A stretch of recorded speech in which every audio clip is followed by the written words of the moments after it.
It's cool. I mean, these always kind of weird me out, the fact that anyone cares enough to like come up and ask questions. Oh, we care. No, but then I realized like I am the exact same way. Like I geek out when you realize Doug Bradley is sitting two things over. I mean, I grew up on fucking Pinhead or Derek Mears or Bill Moseley. So then I just turned into like a horror geek myself. And yeah. I grew up, my dad, when I was a kid, when Blockbuster was a thing, I remember like my thing was every Friday night going to Blockbuster with my dad and picking out horror movies. And that was like, you know, and it's not like today where like you go on Netflix and I usually give up after like page 5, I just get overwhelmed. But it's crazy because a lot of those, I mean, I've seen a lot of the VHSs out there, but then realizing a lot of the people that I grew up watching, I've got to meet at these conventions, which is, again, I stopped thinking of myself at that point as a filmmaker and just like a giddy fan. I met Elvira once, and I literally was the most awkward, like nerdish. I think there's a restraining order on me now.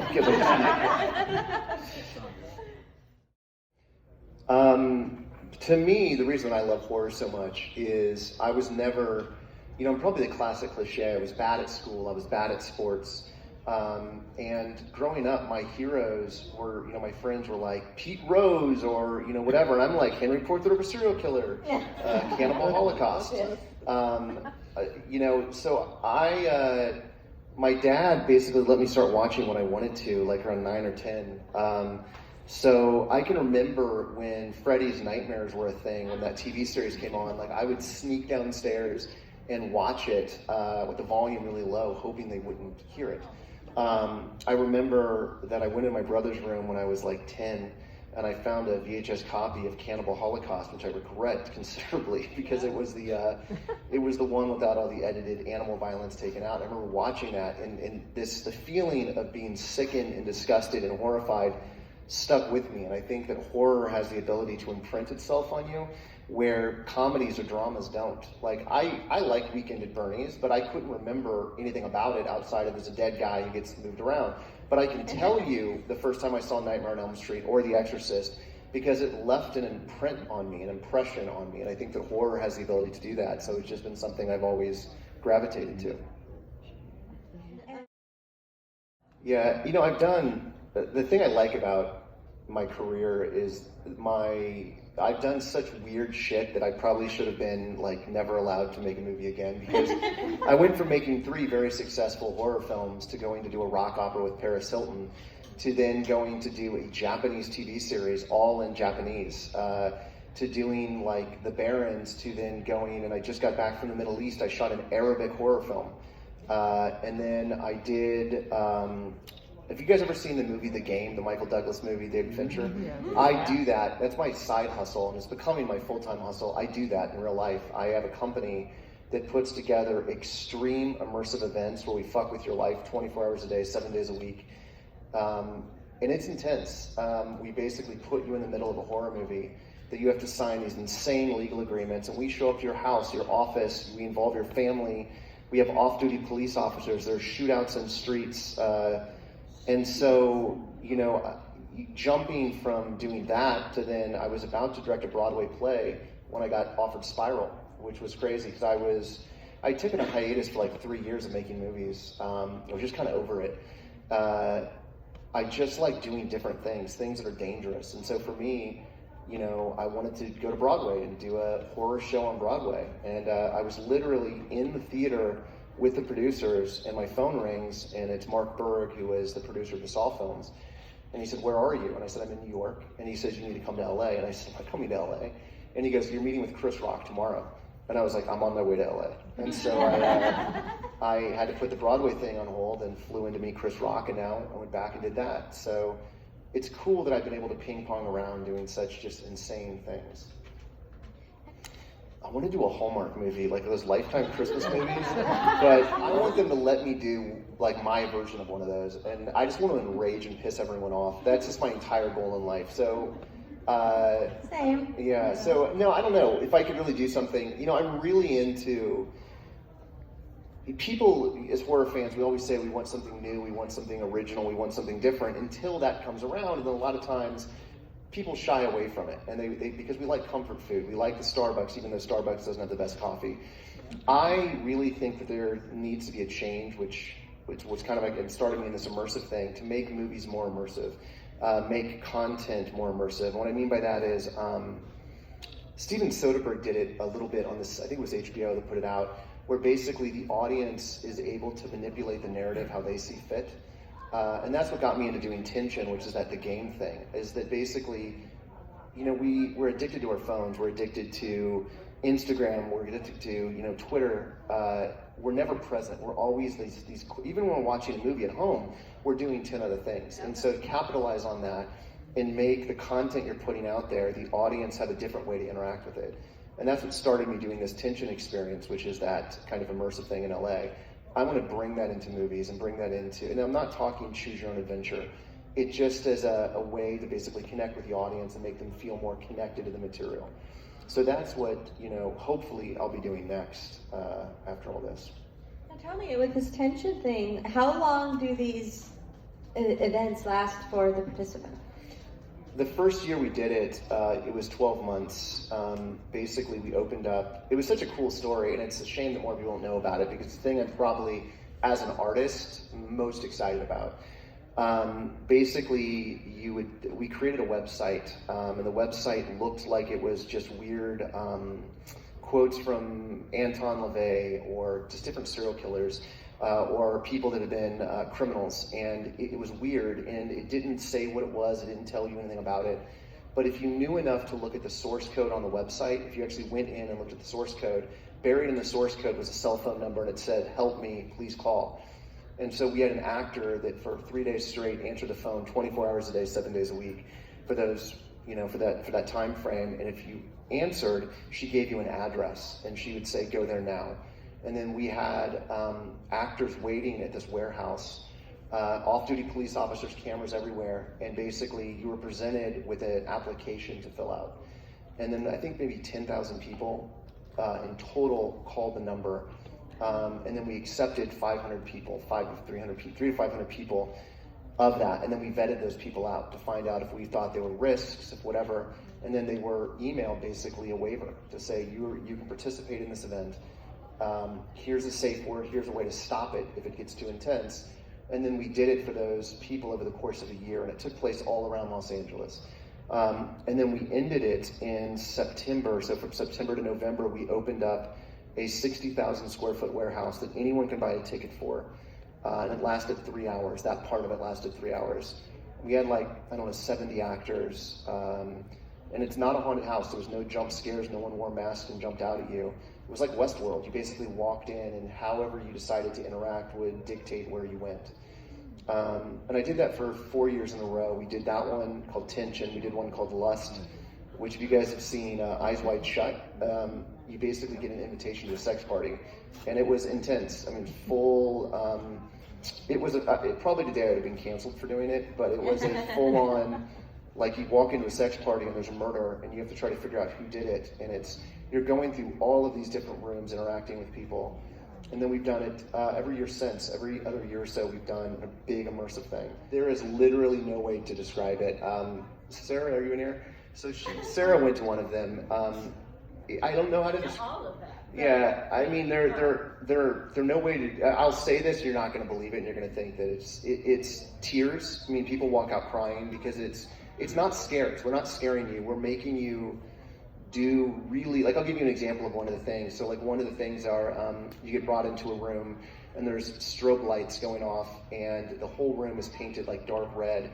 And you're basically, one of the first things we do when you get to the experience is you get pushed into a room and you're told to strip down and put on a jumpsuit, because I want to remove your clothes, because I don't want you to hide behind your Versace bullshit or your Rolex watches or whatever. So everyone is forced to wear the same thing. So we're all on a level playing field. So immediately what that does is, you can't hide behind this superficial thing. And your security blanket. Yeah. And we take your cell phones, we take your watches, so there's no way you can communicate with the outside world.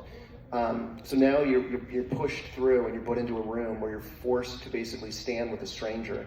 And you're supposed to, one of the questions you get asked is, standing across from you as a person, tell the person in front of you what you would do with them alone for 60 seconds.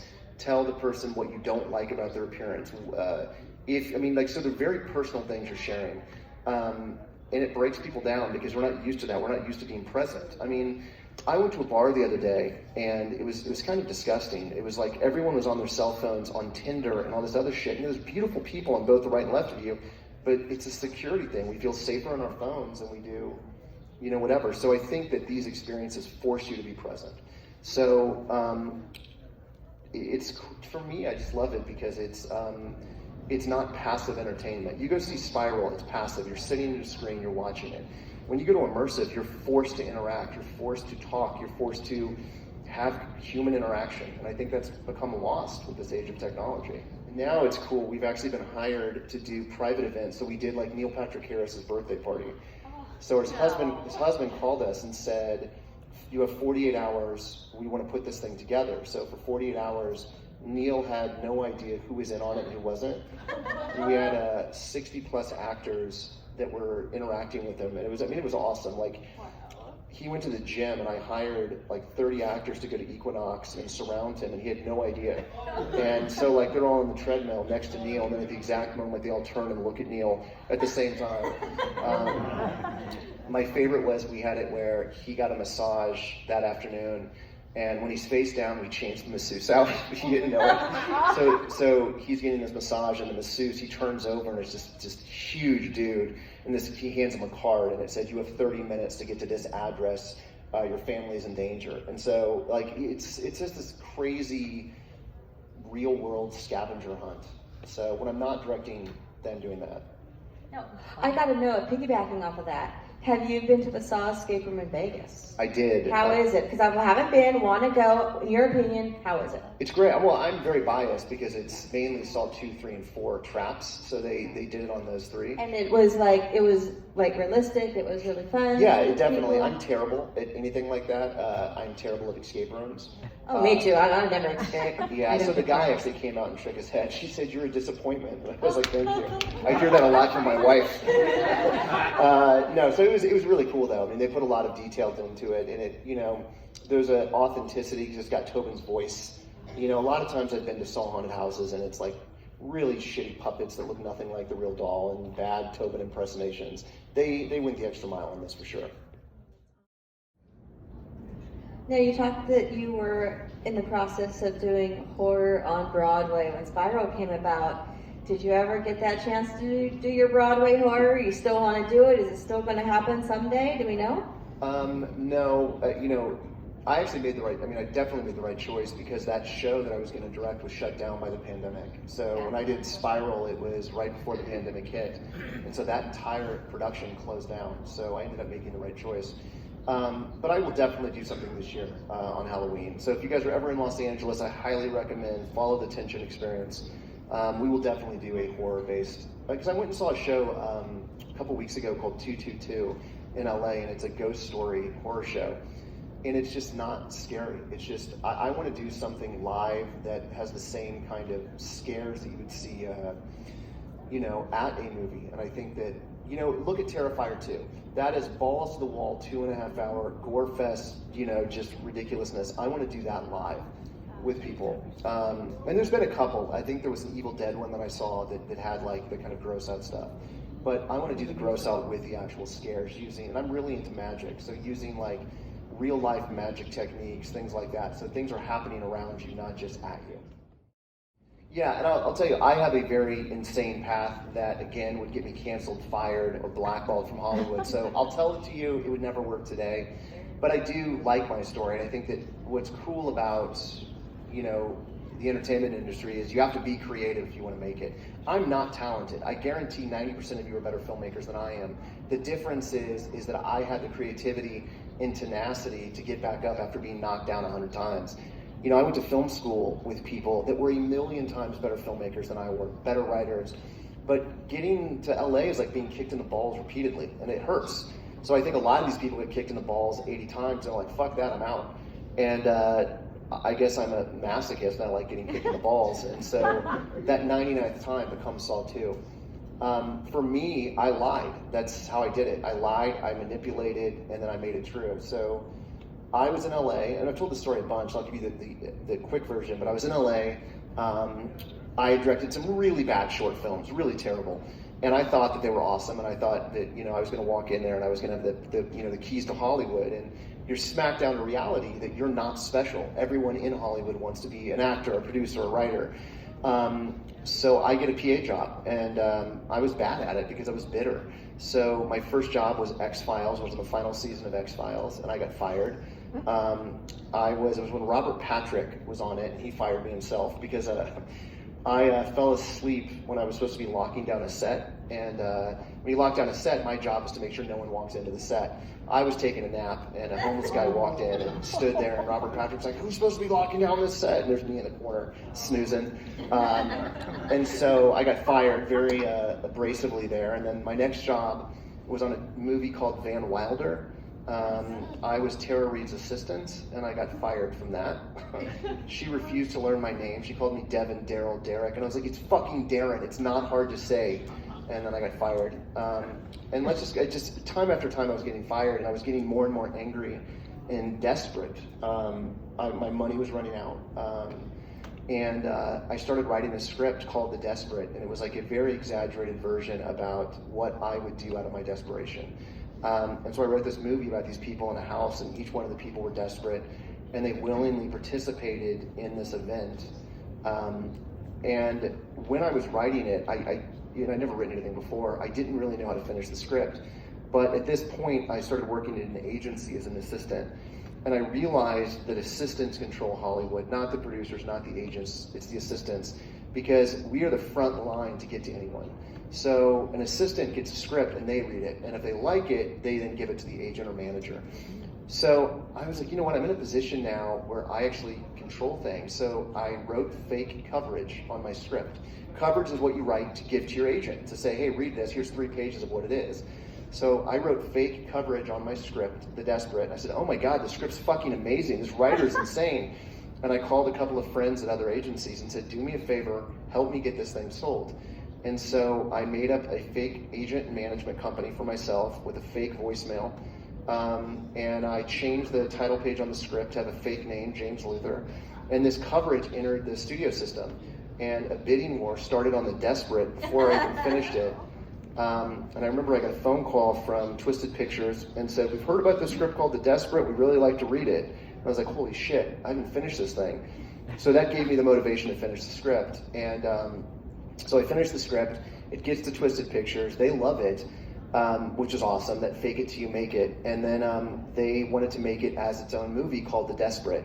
And so for about 2 months, we were in prep for The Desperate. It was going to be made for $1 million. At the same time, Saw was at Sundance, and Saw was killing at Sundance. So Lionsgate called them and said, we need to make a sequel like now. We don't have time to develop it, we need to do this. And my script had a lot of similarities. It was contained, it was in a house, there was a huge twist at the end. If you've seen Saw 2, spoiler alert, it's not live, and the kids, that was all in the original script. So they hired me to rewrite The Desperate to become Saw 2.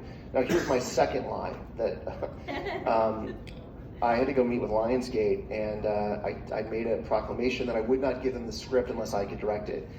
And so here I am, 24 years old, sitting at Lionsgate with this board of executives, and they said, you know, why in the world would we ever let you direct this? Have you ever directed anything? And I said, yes, my short films have won every festival.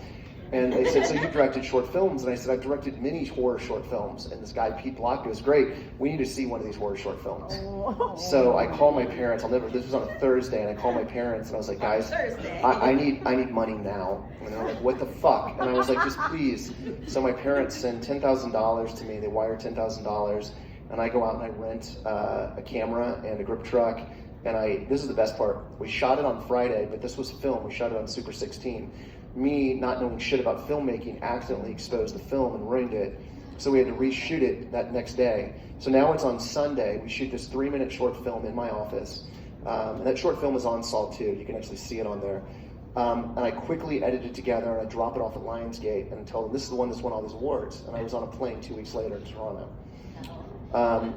Yeah, so that was, and I have another one of those stories which is equally as fucked up and maybe even more brazen or ballsy. Is I worked at a place called The Firm, and they were a huge music management company. They represented every musical talent from Korn to the Dixie Chicks to and they represented actors and directors like Martin Scorsese and Leonardo DiCaprio.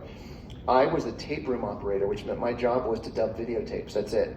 And one of my responsibilities was to sit in a music manager meeting every week and just hit play on the VCR. It was demoralizing because here I am, spent a ton of money at film school and I'm relegated to pressing play that they could fucking do, but that was my job. So one afternoon I was in a music management meeting, and one rule is I was not allowed to talk. They don't want to hear from me. Head of the music management company says, "What's going on with the Static X music video?" And the manager said, "The director just backed out." And they said, "Well, the album comes out next week. What are we going to do? That means there's going to be no video." And I stood up in that meeting. And it's like you hear in movies, like all the music stopped. Everyone looked at me and I said, "I'll do it." And Jeff Quantnitz, the owner of the company, said, "Who are you?" And I remember my boss said, "He's no one. Don't listen to him." And the guy, Jeff Quantnitz, goes, "I want to see you in my office after this is over." And everyone thought I was going to get fired. I thought I was going to get fired. And so I go in his office and he said, "So, you want to do the music video?" And I said, "I own a grip truck, I own a camera truck, I own a camera, I can do it." And he goes, "Great, you have a week." I called my parents again. I did not have a grip truck or camera truck. And I got more money from my parents, and I got to direct this Static X music video, which was on Headbangers Ball the next week. And that led me to do a video for Korn and a bunch of other things. So I really just lied my way until it became true. So again, with the date and with the technology and internet now, it would never work now, but it worked then. So, yeah. I mean, that's it in a nutshell. Do we have any audience questions? Hey, I was just interested to know how much information did you have about future scripts in the Saw franchise when you were actually filming the movies at that time? Yeah, I was a huge proponent of creating things that we don't. So, Hollywood likes things contained in a nice box. They don't want to leave these big pondering questions.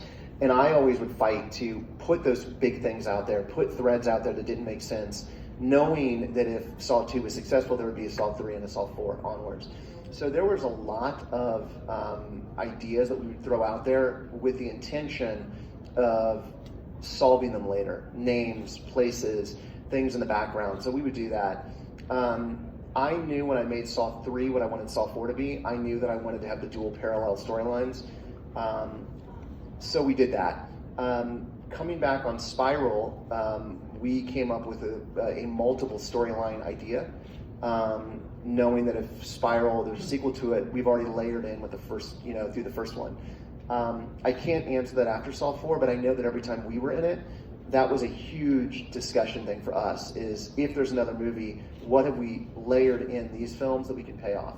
As opposed to trying to reverse engineer it later, like watching the movie saying, "Fuck, what can we pull out of this to put in there?" So Saw 3 and 4 was developed to be what that was. Yeah. Do you remember any alternate Saw traps that were conceptualized? Just never had them. I don't remember what I had for breakfast this morning, honestly. It could be the alcohol. I don't know. No, there is a bunch of shit that in Spiral there was something filmed that we never put in the movie. For some reason, Spiral had the most fuckery within the edit of any of the Saw movies I did, where the NPA basically came in and I think because of Chris Rock and Samuel Jackson, there was they were more concerned that it was no longer a niche horror film, that it was going to have more mass appeal. So they were a lot harder on us. So we cut entire traps out of Spiral. In the other films, traps would always evolve. So what a trap started as is never what it became. So there are, I don't know if necessarily there were traps that were like made and not done, but there were traps that changed. One of my big issues on any of the Saw films that I did was I wanted the traps to work the way they say they work. Meaning we're not taking creative liberties in them. If something is shown to the audience, it has to work like that. Another thing that I really wanted to do was make them like magic tricks where we're not relying heavily on visual effects to do things, that they are actually doing the way that we're showing them. So like an example, on Spiral, the tongue trap, that was not what was written. We wrote it as fish hooks. And then we tried it with a mannequin, and the weight of a body would just rip the tongue out immediately or rip through the muscle. So we had to redesign it because I wanted to make sure that every trap is real the way that we show it on screen. So traps would evolve with mine to do that. Yeah. Actually, I want to go back to Repo Man. How was it, and how long did it take to actually get that done? Yeah, so one of my things that I think I excel at is my not give a fuck attitude and the just don't give up, because no one's going to believe in your vision more than you. So my job as a filmmaker is to become passionate about something and fight for it. So Repo was a 5 or 6 year fight for. It started as a stage show. So I directed a stage show in like 2001, maybe. I was 21 years old. That was a little stage show at a small little theater in Hollywood. And I directed it for like, I don't know, I think we ran for like 4 months, and it was a lot of what you see in the movie. And when I left, I'd never directed a movie at that point. I told the two creators that if I ever make it as a filmmaker, I'm making this into a movie. And I think they kind of blew it off thinking, yeah, whatever. And then I did Saw 2, and Saw 2 opens #1, and Lionsgate comes to me and says, whatever movie you want to do, you can do. What do you want to do? And I said, I want to make this rock opera. And they said, fuck you, Saw 3. So then I do Saw 3, and they opens #1, and I make the Guinness Book of World Records on Saw 3. Now Lionsgate, for real, anything you want to do. And I said, Repo. They said, go fuck yourself, Saw 4. And then I said to them, I will do Saw 4 if I can do Repo in return. And finally I was able to get Repo made at that point. And then it was a huge battle, because when we made Repo, they wanted to put who was hot at that time. They wanted Avril Lavigne to be Shiloh. They wanted John Bon Jovi to be Repo Man. And my first, and literally the very first thing I said is I want Anthony Stewart Head to be Repo Man. I just watched Buffy's Once More with Feeling. His brother Murray Head was in one of my favorite albums, Jesus Christ Superstar, the original album. And I wanted Anthony Stewart Head. And so they absolutely wouldn't entertain that. We ended up casting Patrick Swayze, which is crazy. We have an entire album of Patrick Swayze that he recorded. He was great, by the way. And an off kind of weird story, I believe that I was with Patrick Swayze when he found out he was dying. It was such a weird thing. I meet him for the very first time. We're sitting there and his phone rings, and he goes, I got to take this, I'll be right back. And he walks away from me, and I'm watching him, and I just see tears start going down his face, and he starts punching the wall. And he says, don't say that, don't say that, don't say that. And he walks back over to me, eyes red, and he's like, I'm so sorry, I have to leave. Cut to 2 hours later, I'm leaving this hotel, and he's on his motorcycle, just comatose almost. I was like, dude, are you okay? And he said, I'm not. And he was like, I'm not. And the next day he dropped out, and then it was released the next week that he had this condition. And then after that, they let me get Anthony Stewart Head. I only had one selection for Shiloh, and that was always Alexa Vega. So that was a huge battle. And honestly, I fought fucking hard for Paris. I loved her. I met with 30 different actresses for Amber Sweet, and she was the only one that came prepared. I'm shit you not. All the other people came like they didn't read the script or they didn't have anything prepared. Paris walks into the meeting with this note binder of like a tear sheet she did. She basically pitched me her vision for the character. She was giving me like minute details in the script. So like having to fight for her took forever. So yeah, it was a struggle, but again, it was something I believed in, and I think that the reason it is been embraced so much by fans is everyone that was involved in it. It was a passion project for them, and I think you can see that passion on the screen from the wardrobe to the production design to the music. Can I ask you about that project, also about working with the great Paul Sorvino? Paul Sorvino, may he rest. Paul Sorvino and I hated each other when we first met, and it's actually a funny story. So, Paul Sorvino is as intimidating as his Goodfellas persona. He's bigger than life. He comes in and he's just this big, he commands the room. And, we were making this movie on very little time. And when you're doing a musical, you have choreography, you have lip syncing, you have all this, shit you have to do. Paul and I immediately didn't get along. And on the first day, he walked off set because there was too much smoke in the air. And he goes, my voice is my instrument and I refuse. And he walked off set. And I was like, fuck this guy. I'm not going to be talking to you like this. And the producer said, if Paul walks, this movie goes away. You better go fix that. And so I remember having to go to his trailer and I knocked on his door. And as I knocked on the door, it was like I knocked on Snoop Dogg's door. This poof of smoke comes out. And like I'm having to waft it off. And it's Paul and like 3 of his dudes in there smoking cigars. And they literally just walked off set because there was too much smoke in the air. And so I was like, Paul, listen, I'm sorry, but I need you back out here. And he begrudgingly comes back out and finishes the day. And so when he leaves that next day, he calls the producers and he tried to quit. He was like, I don't want to do this movie. I fucking hate it. I don't like that director. and they talk him out of it. So the next day we shoot Gold, which is his big song in Repo, and I hated him. I was like, now I want him gone, and I was like, I can't handle this. He's got to go. So we make amends, and by the end of the shoot, like, not only do I like the guy, like, he's like a father figure. I want him to like me because I know he doesn't. So we edit the movie, and Paul Sorvino was the first one I called to watch it because I know he was going to be the toughest critic. So I fly to New York to show this movie to just Paul Sorvino. And I remember he was the only one in the theater, and he sits and watches this movie, and the movie ends, and he just sits there, and then I see him look over to me, and he's got his eyes have like water in them, and he stands up and he hugs me, and he goes, "I'm sorry," and he goes, "Anytime you call me, the answer is yes." And he said, I don't want to end my career being just the guy who chopped garlic, and meaning, you know, one of his most iconic things. And his passion is opera, and I think that he realized this was going to be something special. Now, from that moment on, Paul became one of my dearest friends for years. I would go to his house for pasta dinners, and I'll tell you, one of my favorite memories was maybe 2 years after Repo ended. Paul calls me up and says, "Let's go get a drink." And I was like, all right. No, Paul wanted to go to the club. So I go to Paul's house, and he's wearing like club attire, and I go to a club with Paul Sorvino, like a dance club with just Paul and I. And it was the most random, crazy, and then Paul and I did 2 other movies. After that, he came to my house with my family numerous times. I talked to Paul 2 weeks before he died. And so he ended up becoming one of my closest, you know, working actor friends. The guy's awesome. Yeah, he was, and so very talented. I have owned his album for years, and he had the most beautiful voice. And we've talked about this on our show. I was a really big fan of a 3-year run show called That's Life that he co-starred on, and he sang a lot in that show too. And I just fell in love with his voice. He is it's one of those things that, like, you know, that experience of making Repo, all of those people that we made with that movie, we're all still friends now, from Sarah Brightman to Anthony Head to Paul until he died.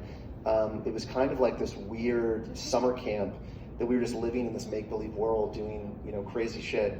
But yeah, Paul was an amazing dude. Anyone that buys something from my table will do a really shitty magic trick for you. Sometimes they're not. Sometimes they work. Like 20%. If I'm not that drunk, you're gonna. No. So my midlife crisis. I had 2 midlife crises: collecting garbage pail kids and doing magic. So I started going to the Magic Castle. So one of the things with this immersive experience that I do, we use magic a lot because we want people to feel like.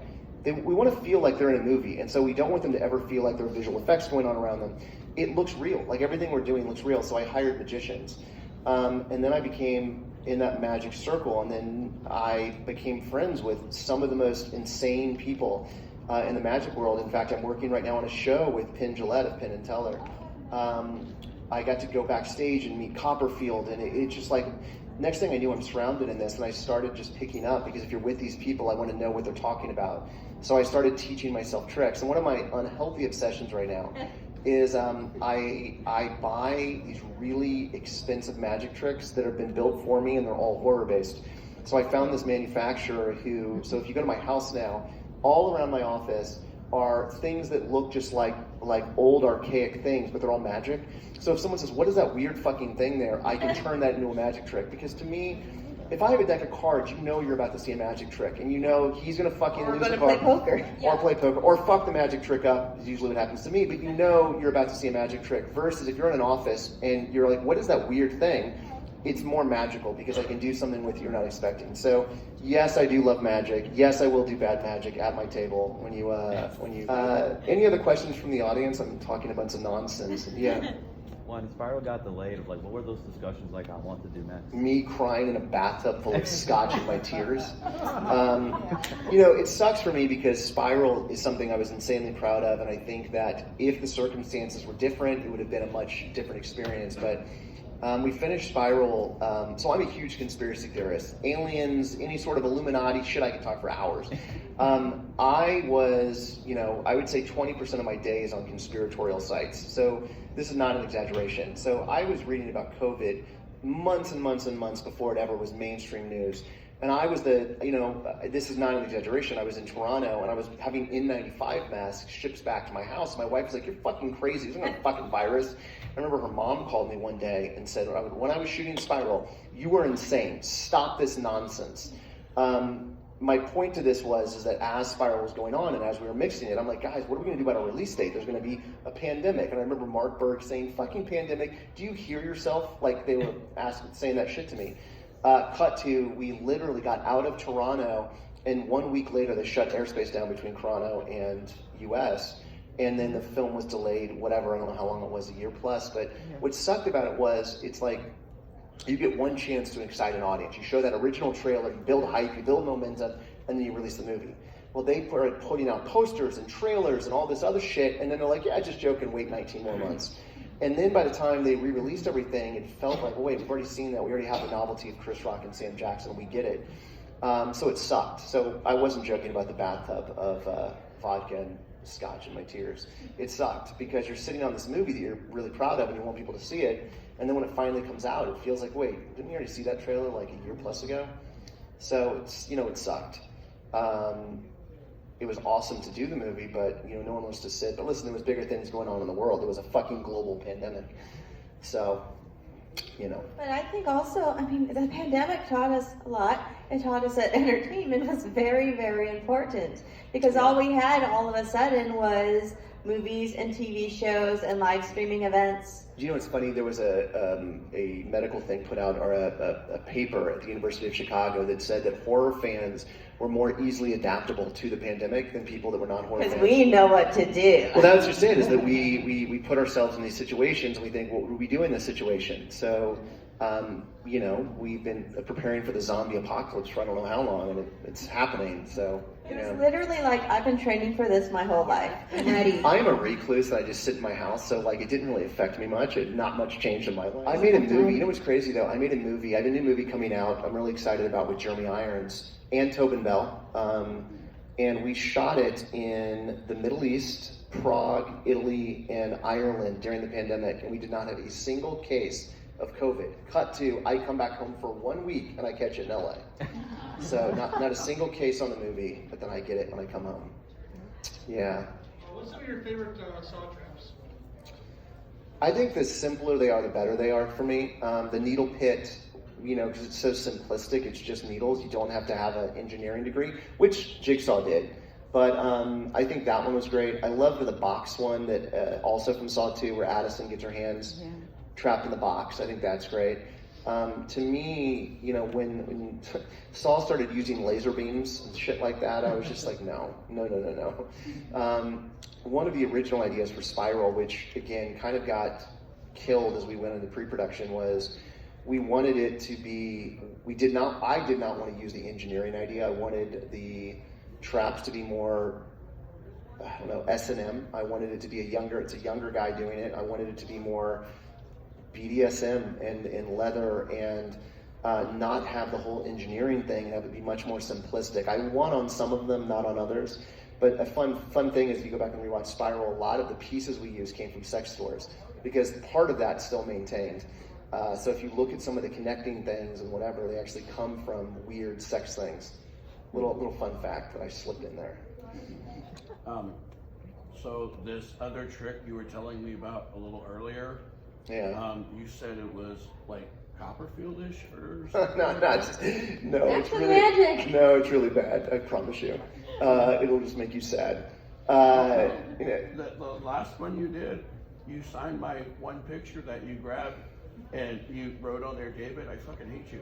Yeah, I try to bring a little cheer in every signature. I loved it. Thank you. I too will sign things I fucking hate you if you come to my table. XOXO. No.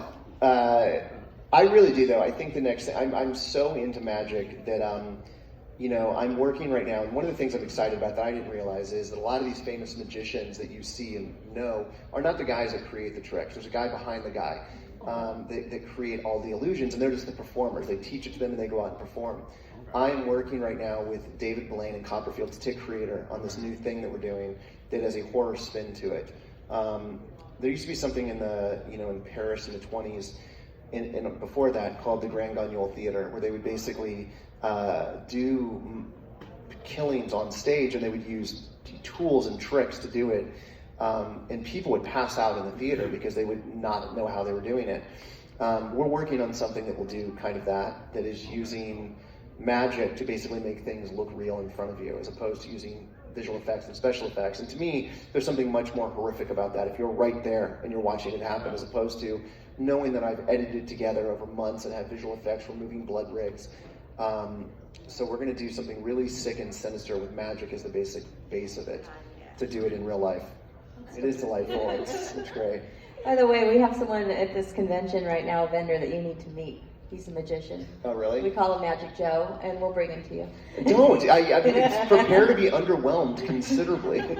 Well, he could perform for you because he wows us every time. Okay, you can come wow me. I'm not going to do shit for him. Guys pull that magic off. No. That could be taken very differently. Take that as you will. Please, though, come over and say hello. I would love to put horrible things on your pictures and talk to you at my table. The longer you wait, the drunker I will be. So you want to come sooner, Or later. or later. Yeah, it's, Depending on the vibe you want, right? Exactly. Any last questions before we take off? Oh, was there kind of two different questions, but what was your favorite set, or is there a set that you walked in on and it just blew your mind with how much better it was than put in your head? I mean, to me, that 100% is Repo, because we built a world. I mean, we built a cemetery and an opera stage and the Wallace household. Everything was on a soundstage on that movie, and we had. We fogged it out so it all had atmosphere, and there were flash pots of flames going, and you could drive cars through it. So it was the only time in my life that I've had a set that felt like I grew up watching Terry Gilliam and Brazil and these kind of insane world building things, and that's what I really love. If you go back and watch Repo with the Devil's Carnival, to me, that's the kind of shit that I want to make, and that's just Dick Tracy's another version of that. Where if you look at Dick Tracy, it's so specific in the way it looks, and in fact. My favorite movies that I've done, the Repo, the Devil's Carnival, use the Dick Tracy lighting scheme. Storaro, who was the DP, I use all of his gels. So to me, that was pretty awesome to be able to walk inside a universe, and it all connected the way we show it in the movie. So to me, that is probably my favorite set, because it did feel like I was walking into something that had been in my mind for years, from stage show now to reality. And there was a sense of accomplishment too, that I actually got this thing made. It was amazing. Thank you very much. Thank you. Well, listen, I'm going to go back. Please come to my table, say hello, take a picture with the Billy doll, the real one. What? Thank you guys. Yeah, it's the real Billy doll from Saw 3. Oh. I have stolen so many props. This is the true thing, is I have a storage unit, and every time I leave any movie, I take all the trash. So I will take everything off the walls. So before Saw 2 ended, I went and I took every poster off of Jigsaw's walls. I took every thing in Repo that I could fit. My favorite was when Saw 2 ended, I grabbed 1,000 needles out of the needle pit, and I tried to send them via FedEx, and I got a phone call from Customs saying, "Do you want to explain what these things are we're holding?" And I thought I would have learned my lesson, but this is my other favorite one. So on Spiral, I was like, I want to take the shot. Someone dies in Spiral by shotguns at the very end, and there were all these spent shotgun shells. And I was like, oh, these are going to be worth something because this iconic character died. So I grabbed the shotgun shells, and I forget about it because we shot that scene first. That was the first thing we shot in the movie. And I put it in my bag, and cut to me going across the border. And I get pulled aside kind of violently into this room. And they dumped the shotgun shells in front of me, and they said, "You want to explain these unspent shotgun shells?" And it was actually 9 of them had not been ejected properly. Even though they were fake, they still had the caps on them. And so I lost all of those. But I have a great storage unit of all the shit that I've taken, Billy being one of them, from Saw 3. Yeah, so I have the original Billy and the original Mr. Snuggles from Spiral here with me. Oh, Yes. thank you very Thank you much. so much. It was an I honor. appreciate it. I appreciate it.